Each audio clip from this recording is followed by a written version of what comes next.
What's up, nerds? I'm Darren Allensworth, the host and producer for this episode of Nerd Alert. Joining me today on the panel will be Alexander Hughes and Keegan Robbie as we talk about our favorite video games, TV shows, and music that came out this past summer. We will also be highlighting projects that we are excited for the back half of 2022. Our mini segments make a return this year with Woo Tunes, the Movie Minute, and Level Up. But making its first appearance will be our new segment called the Esports Talk. So sit back and relax. You're watching Nerd Alert.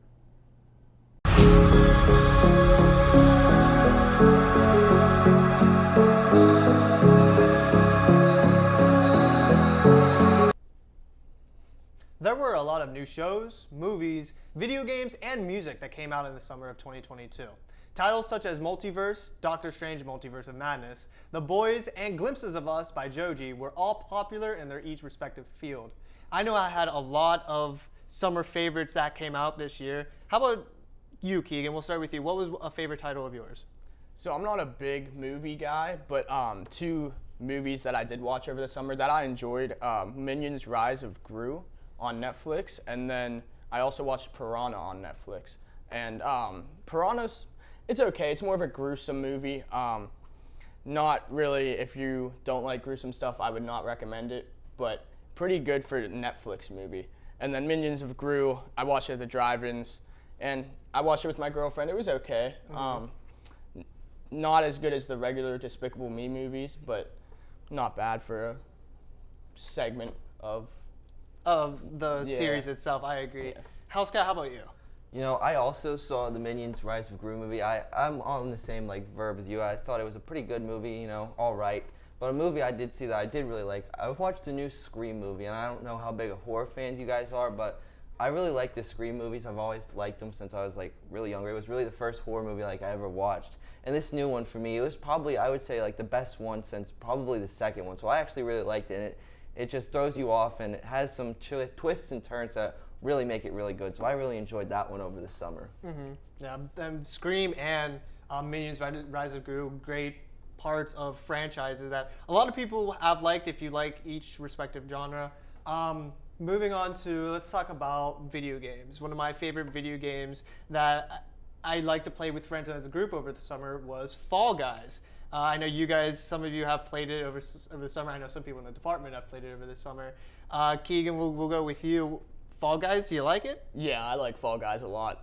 I played a lot with guys in the department, played for hours on hours at night, but I thought it was a great little game. It wasn't anything crazy, but for the simple game that it was, I enjoyed it a lot. Mm-hmm. Have you played the game Fall Guys, Alex? I have not played the Fall Guys game, excuse me. Oh, you're missing out, no, man. I mostly I stuck to my sports games. I played a lot of Madden over the summer, a lot of NBA 2K. That's mainly where I play my games at. Madden, it has its problems still, but I still enjoy playing that, just the franchise mode. And NBA, great game. I love playing my player in NBA 2K.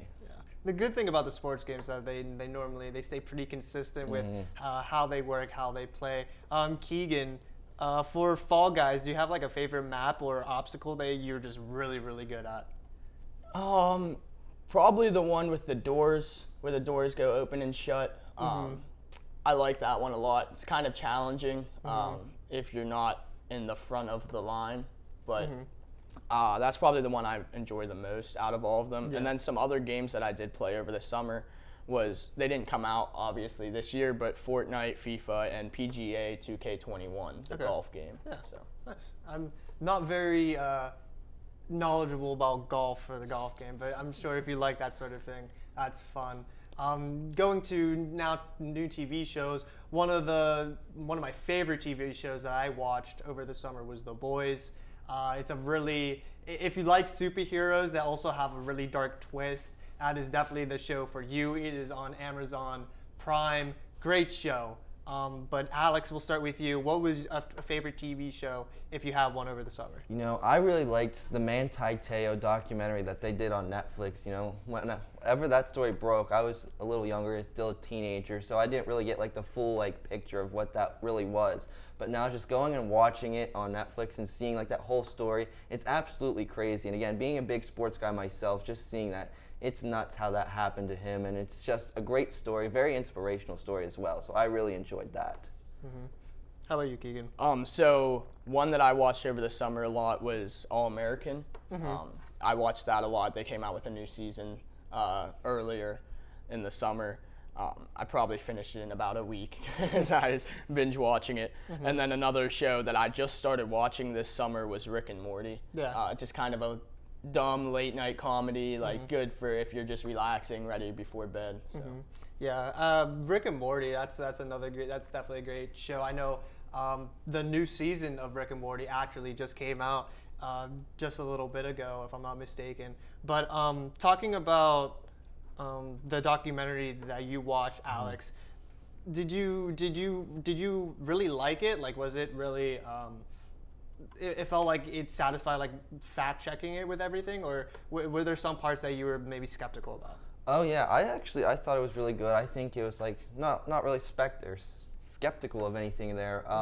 You know, they just really did like a really nice job of like displaying like the whole situation that happened. And I mean, it kind of makes you look and you're like, how did this happen to this guy? Like, and he's been like teased and tormented about it for years now. And so just to like hear his story and just like, it's really just great and inspirational. Like if you are a fan of like sports documentaries, it's a must watch for me. That's fair. For music, this past summer, I think there was a lot of good albums, a lot of good artists that came out with new work over the summer. I think one of my favorites that's came out that I've watched more or listened to more recently is Headlights by Alex Warren. It's a song that talks about anxiety, and it really stuck with me. I really enjoyed listening to it over this summer, and ever since we've been back in school. But Keegan, how about you? What is your favorite song or album that's come out during the summer? So I'm more of a country music guy myself. So Luke Bryan, Something in the Orange. That's a pretty good song. That's probably the one I listen to the most over the summer. I don't really listen to music that much unless it's in my car or anything like that. So I'm not looking for new albums or anything. Just whatever comes up in popular inventory and stuff. So. How about you, Alex? For me, it was definitely Mr. Morale and the Big Steppers by Kendrick Lamar. I've been waiting for the new Kendrick Lamar album for like 6 years now, and to finally get that to come out this year, it was amazing. I thought the album, it definitely lived up to expectations. Kendrick Lamar pretty much always delivers whenever he's got any new music coming out. You know, I also liked the things he did with his cousin Baby Keem. That was also really good album from him too. So yeah, I was definitely in a really Kendrick Lamar mood over the summer. Again, I'm a hip hop rap guy, so that was definitely the one that I listened to the most this summer. Yeah, I completely agree with you. I really love that Kendrick Lamar album. My personal favorite from that was N95. I know that's a cliche personal favorite for people, but I think that was for sure my favorite. Unfortunately, that is all the time we have to talk about that stuff. Stay tuned after this for Woo Tunes with Joe Venzel and Logan Lepiscopo. You're watching WCTV, where we aim to bring you the best local coverage of what you care about most. Everything from local businesses to hometown sports and the latest weather. We're keeping up to date with what you need to know about issues that affect our campus and our community. We're telling the stories that matter, celebrating our past, our future, and our potential. So tune in for all the latest buzz right here on WCTV Channel 14, Waynesburg. Hi, welcome back to Woo Tunes. My name is Joe Venzel, and I'm joined by my partner, Logan Lepiscopo. And we bring you every week of new music and new music topics. And Logan, sad topic to start off with. PNB Rock shot fatally dead in Los Angeles, California at a Roscoe's Chicken and Waffles. Unfortunately, robbers found the location of his girlfriend, who posted on her Instagram story of his location, and he was shot dead. Rest in peace, PNB Rock. I mean, some classics from when we were in high school and even when we were in middle school to now. It's just very sad. When I first heard the news, I instantly thought of the song he did with Kodak, and I think that's the most iconic song, at least I can remember. There's a couple of his songs that are now viral, going around TikTok, have been used commonly by people, but it is very sad, especially being like that exploitation from his girlfriend's social media, that someone was able to find him and end up unfortunately shooting him dead. And not the first time this has happened. I mean, in recent year with, rappers posting their location or something like that. Social media is a very dark place sometimes, and it's unfortunate that one of the top artists in the world right now unfortunately shot dead. But nonetheless, moving over to the top 10 Billboard 100 we will do every week. And number 1, As It Was by Harry Styles. 13 weeks at number 1 and 23 weeks on the top 100. I mean, Harry Styles is killing the game right now, Logan. Yeah, I mean, number 2, we have Bad Habit by Steve Lacy. That's been on for 10 weeks, but here we see Harry Styles again. Number 3, 16 weeks on the chart, this song, Late Night Talking.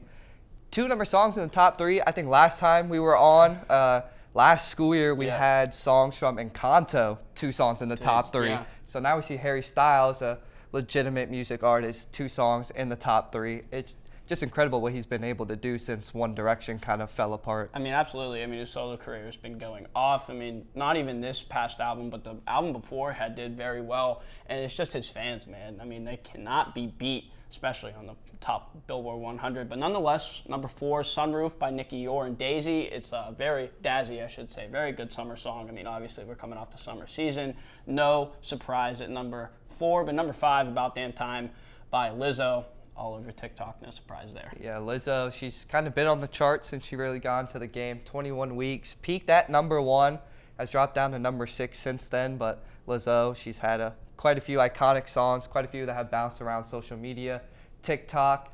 Number 6 comes in Post Malone and Doja Cat. Their song I Like You, 14 weeks on the chart. So Post Malone, seeing him back in there. Always love a good Post Malone song. And Doja Cat, an up-and-coming female artist, so it's good to see her up there with an artist like Post Malone. And speaking of female artists, number 7, Super Freaky Girl by Nicki Minaj, 4 weeks on the charts with the iconic Rick James sample. Very good, Nicki. I mean, using that sample, she does it very well. Number 8, I Ain't Worried by One Republic. Glad to see them back in the top 10, especially after their 10-year hiatus, it feels like now. But nonetheless, number 9, Running Up That Hill, A Deal with God by Kate Bush.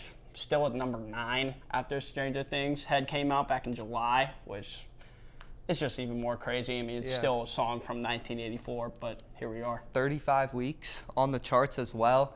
To think that just that small sample used in Stranger Things was able to revive that song from so long ago, and how it's managed to stay not only in the charts for 35 weeks, but it's still sitting in the top 10 since it entered the charts. Still crazy. And number 10, You Proof by Morgan Wallen, 17 on the charts. Very big country music song, and Morgan Wallen running the country music game by now. I mean, no surprise there. Yeah, I'm not personally a huge country fan, but everybody knows Morgan Wallen. Everybody knows he's kind of taken over the country music industry. So 17 weeks on the charts, definitely very impressive for him. Absolutely, and that is the top 10 on the Billboard 100 charts. To be sure to tune in every week where me and Logan Lepiscopo have you music covers right here on WooTunes.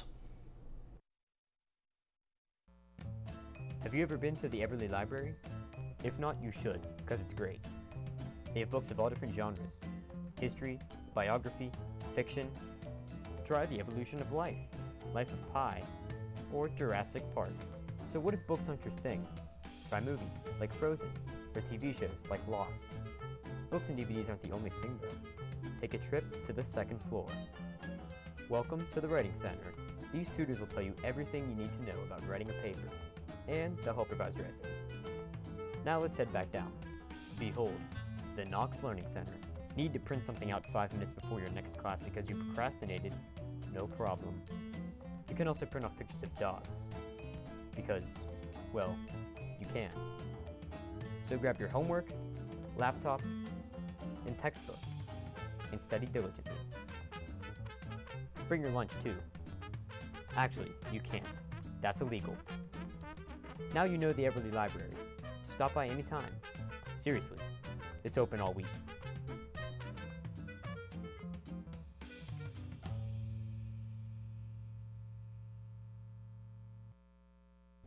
Hello nerds, I'm Erin Lang, bringing you Nerd Alert's first Movie Minute update of the year. We're looking at what's happening in September this time. Disney recently released a new live-action movie on Disney+, Pinocchio, bringing the 1940 classic to life once again. The movie features Tom Hanks as Geppetto and Joseph Gordon-Levitt as Jiminy Cricket, while young actor Benjamin Evan Ainsworth plays Pinocchio. It includes many familiar songs from the original movie as well as some new ones.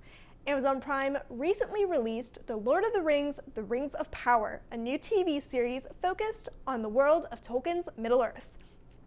It's set thousands of years before the previous Tolkien movies, so there are plenty of new characters. However, there are some familiar names such as Lady Galadriel, Lord Elrond, and Isildur, who Aragorn is a descendant of. The show is reportedly the most expensive project between it, The Lord of the Rings, and The Hobbit. Episodes release every Thursday. The Woman King releases today, starring Viola Davis.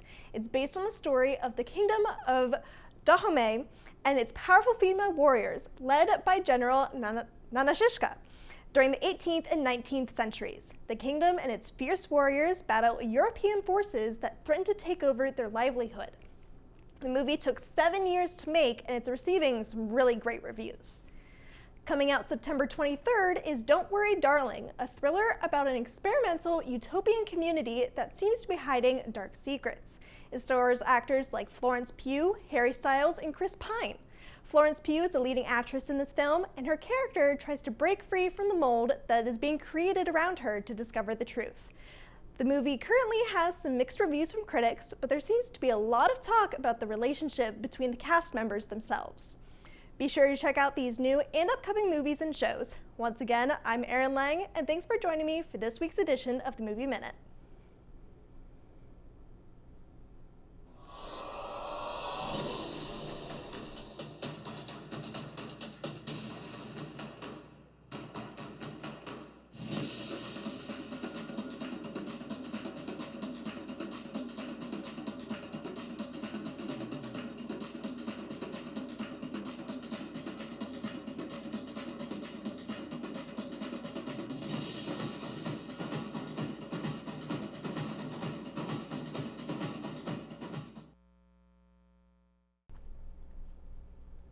TV shows, movies, music, and video games. I'm sure we each have our favorite of each respective genre. Alex, we're going to start with you. What is one of your favorites?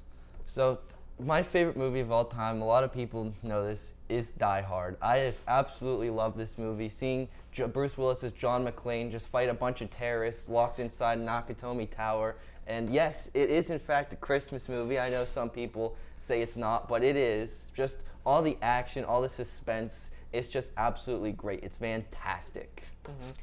Die Hard, definitely one of those classic movies. How about you, Keegan? My favorite movie all time is probably The Greatest Showman. I just like the music behind it, the musical theme behind it. Like I said before, I'm not a big movie guy, so it's kind of hard pickings. But Greatest Showman is probably the best one that I've seen.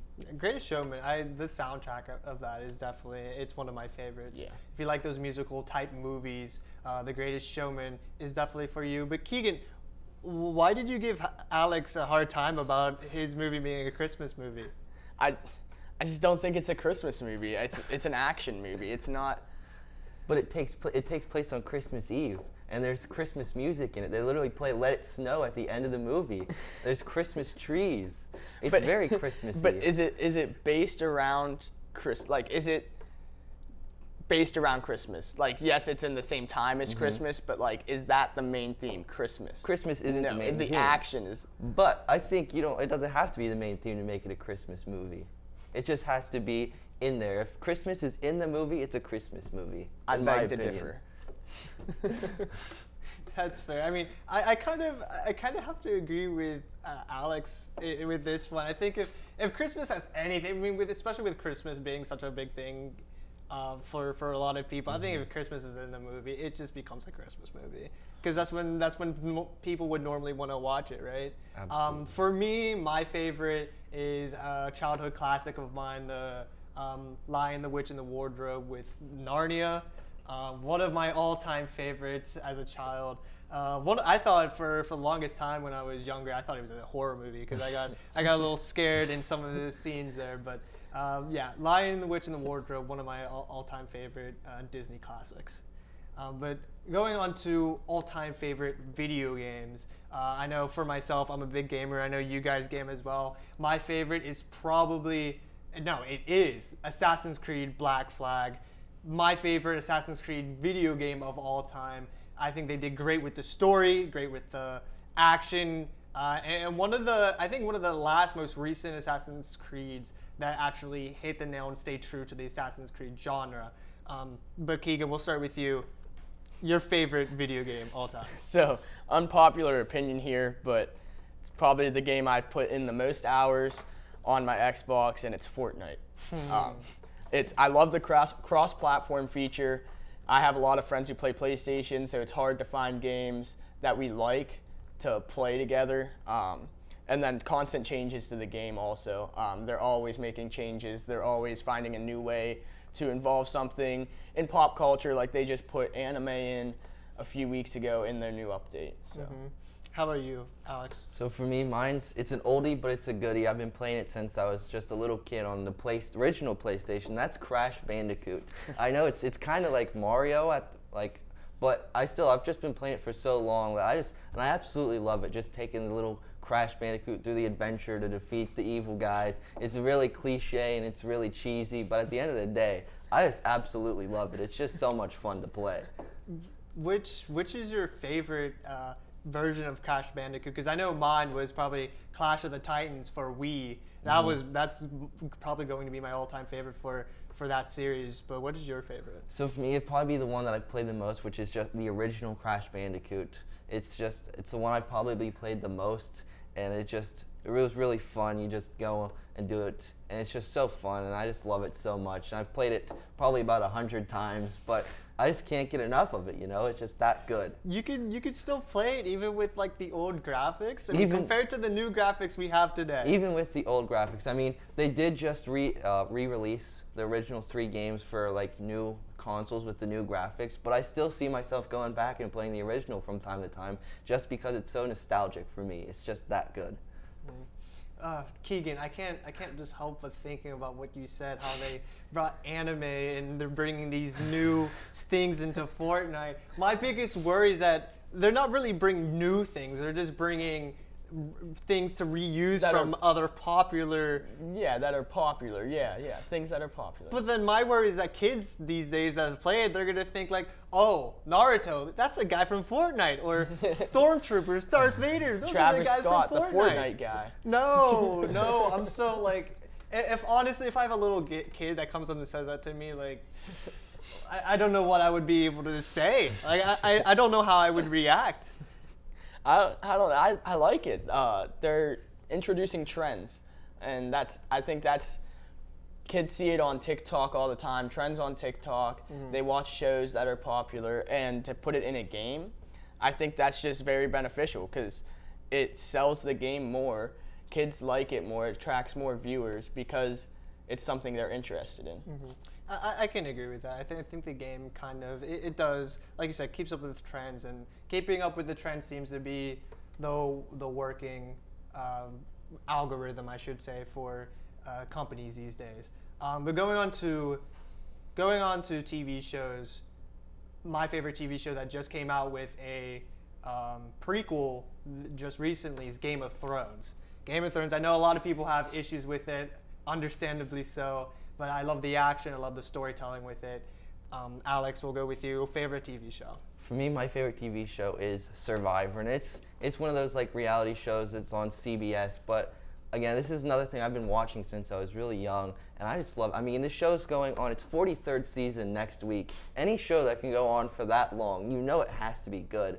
And just with all the different people that they put on it, you always get something different like every season. So it's always something different. It's always entertaining. It's always just great to watch and see all the drama unfold on there. And I mean, who doesn't love a little reality TV show, Yeah, agreed. Survivor's a classic reality TV show. How about you, Keegan? Before I say mine, I have to ask you, what's your favorite, if you have one, your favorite person from Survivor? Boston Rob. He was just such a great player, such a great character, great at everything. Just definitely my favorite of all time. Do you remember Tony? I do, the yes. firefighter? That's probably my favorite for Survivor. Yeah. I think he played the game very well. Oh, he did. He was very smart and obviously had the capability to win challenges. Oh, yeah. But my favorite, it has to be Criminal Minds or Cobra Kai.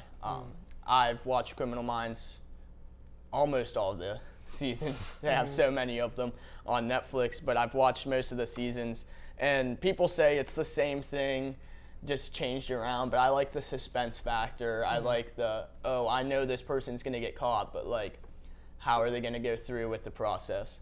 And Cobra Kai, it's just, I love Karate Kid, so it's a great.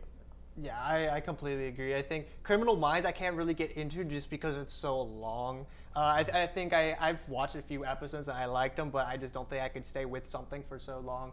And then Cobra Kai I personally liked. I binge watched the first few seasons last summer, and then I haven't watched the newest one yet, but I heard it was really good. But unfortunately, that is all the time we have for this segment. Coming up after this segment will be Esports Talk with Robert Womble. Don't go anywhere. You're watching Nerd Alert.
Hello everyone, my name is Robert Womble, and this is the Esports Talk.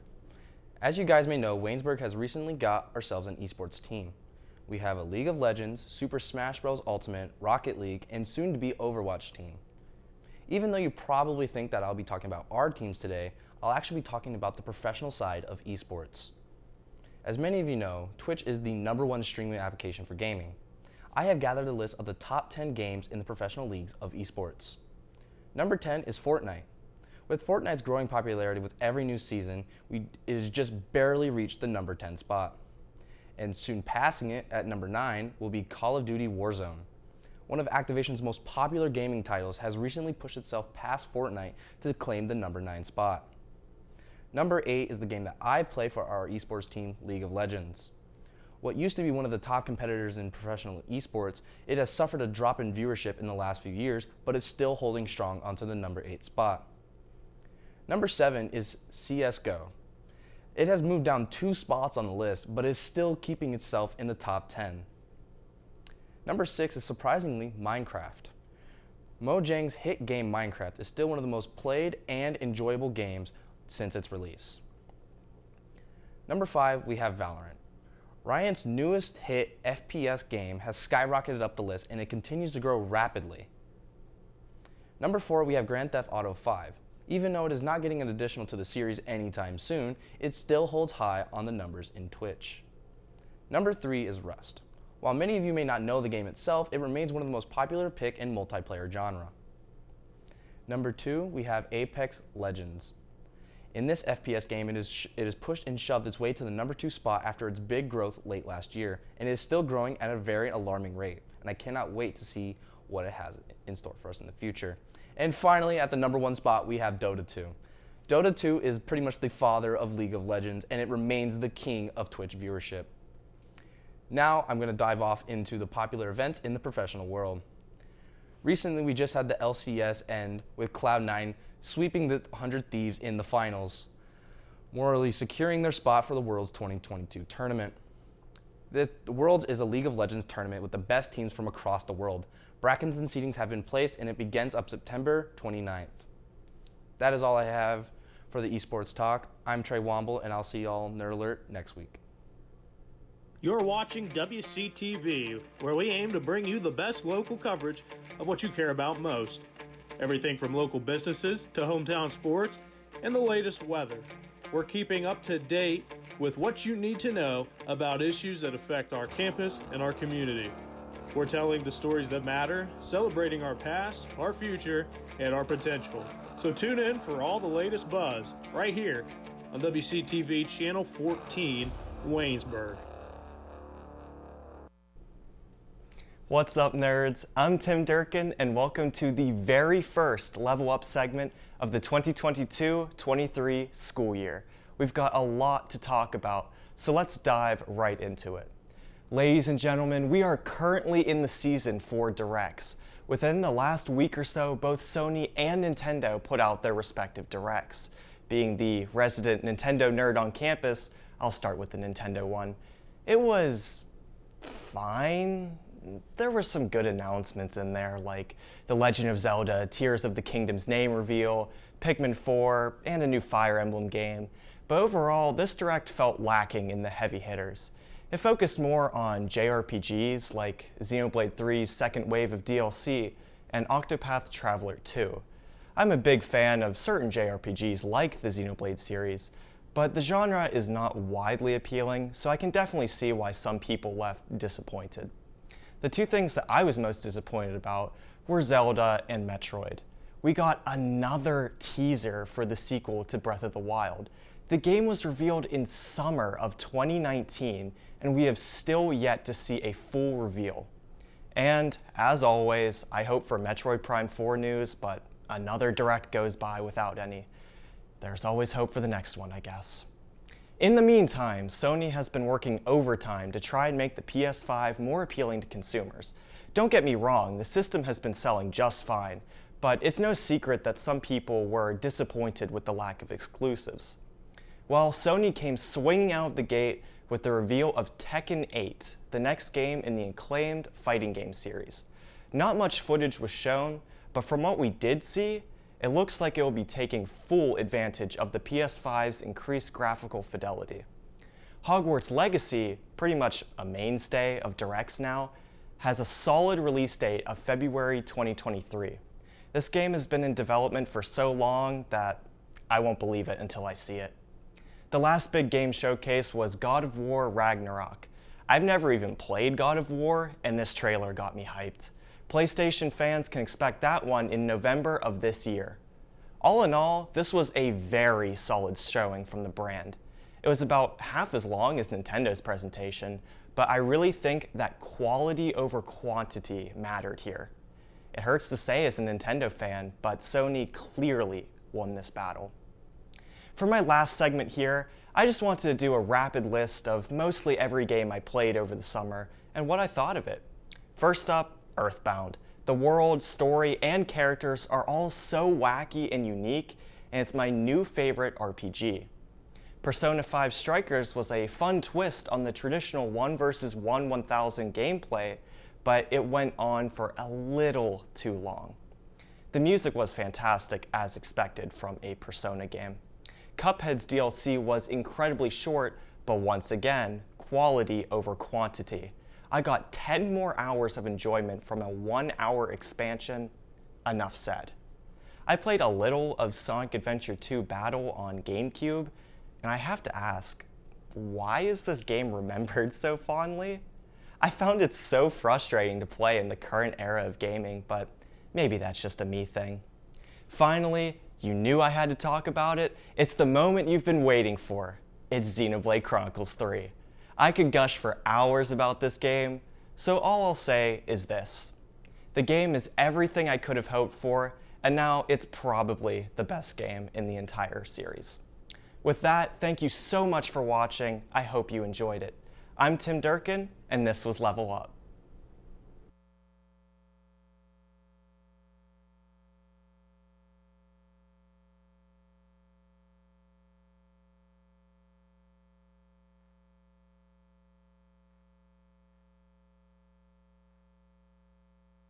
This is producer Caleb Yager, and you are watching The Buzz.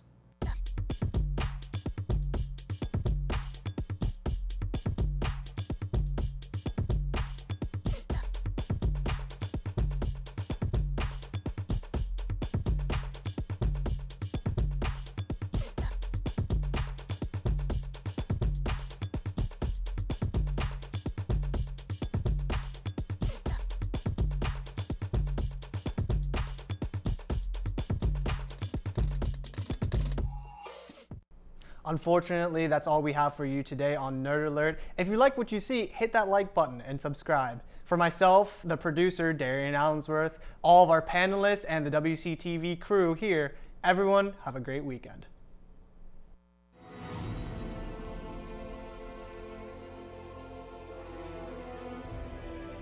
This has been a production of Waynesburg Community Television.